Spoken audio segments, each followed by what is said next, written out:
যে প্রাকৃতিক দুর্যোগ নিয়ে মানুষ এখন সবচেয়ে বেশি চিন্তিত তা হলো ভূমিকম্প, এবং সেই ভূমিকম্পকেই নিজেদের মণ্ডপে তুলে ধরেছে সন্তোষ মিত্র স্কোয়ার।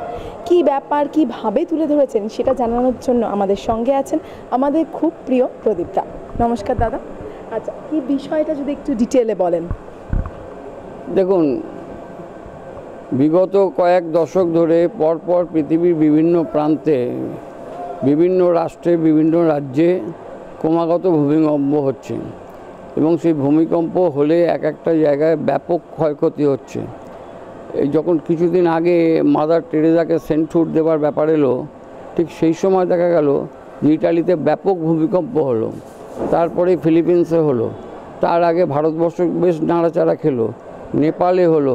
চারিদিকেই একের পর এক ভূমিকম্প হয়ে যাচ্ছে, এবং ইদানিংকালে বৈজ্ঞানিকরা বেশ কয়েক যুগ ধরে তারা যে সমস্ত রিসার্চ করছে, সেই রিসার্চে তারা ধরা পড়েছে যে দক্ষিণ পূর্ব এশিয়ায় একটা ব্যাপক ভূমিকম্প জেনারেট করবে, যেটা পূর্ব ভারত থেকে এবং বাংলাদেশ থেকে যেটা জেনারেট করবে, যে ভূমিকম্প 3-4টে রাষ্ট্রেও ব্যাপকভাবে ক্ষতিগ্রস্ত হবে।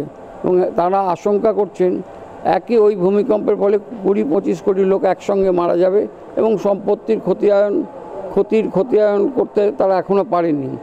তাই আমরা ঠিক করেছি যে আমরা যখন জানতে পারছি ভূমিকম্প হওয়ার সম্ভাবনা আছে, তখন আমরা কোথায় যাব সেটা ভেবেই অন্য কোনো গ্রহে যাতে চলে যেতে পারি, সেই চেষ্টাই আমরা করছি। সেই হিসেবেই আমরা মণ্ডপটা তৈরি করছি চাঁদের বাড়ি।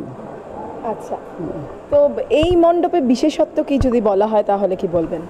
বিশেষত্বটা হচ্ছে এখনও পৃথিবীর মানুষ পৃথিবীর মধ্যে থেকে পৃথিবীকে দেখতে পায়নি। সাধারণ মানুষরা, বৈজ্ঞানিকরা হয়তো দেখেছেন, কিন্তু প্রথম কথা এখানে যারা দর্শকরা আসবেন, কোটি কোটি মানুষ কয়েকদিন আসবেন, তারা এই মণ্ডপের থেকেই পৃথিবীটা কীরকম দেখতে লাগে তারা দেখতে পাবেন। এক কথা মানে পৃথিবীর বাইরে থেকে পৃথিবীকে কীরকম দেখা যায় সেটা তারা দেখতে পাবেন, আমরা দেখতে পাবো সকলে।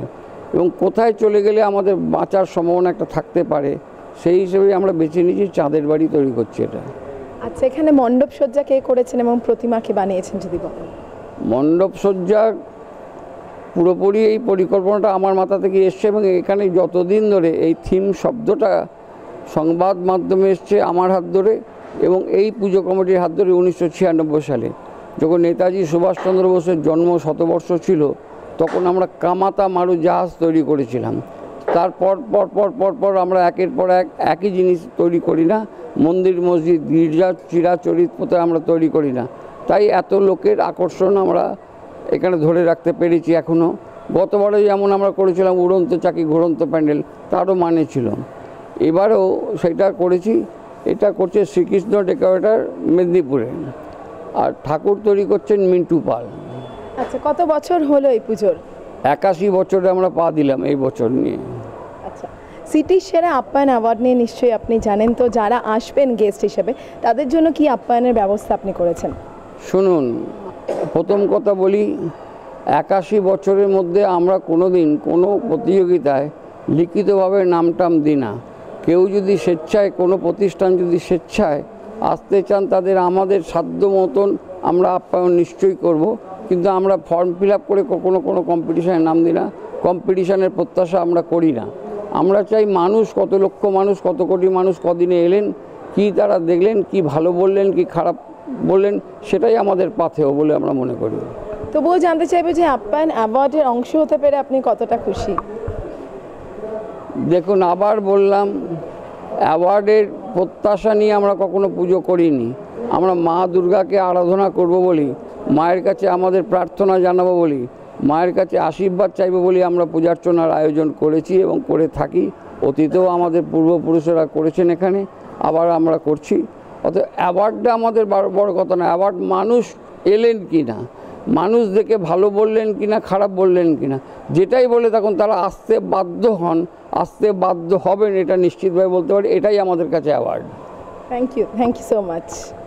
সন্তোষ মিত্র স্কোয়ারের অসাধারণ থিম এবং সাবেকি মূর্তি নিশ্চয়ই জিতবে সিটির সেরা আপ্যায়ন অ্যাওয়ার্ড, এমন চাই মনে করছেন এখানকার মানুষজন, এবং তার জন্য তারা নিজেরা কিন্তু একেবারে তৈরি, শুরু করে দিয়েছেন তাদের মজা করা। চলুন দেখে নিই সেটাই।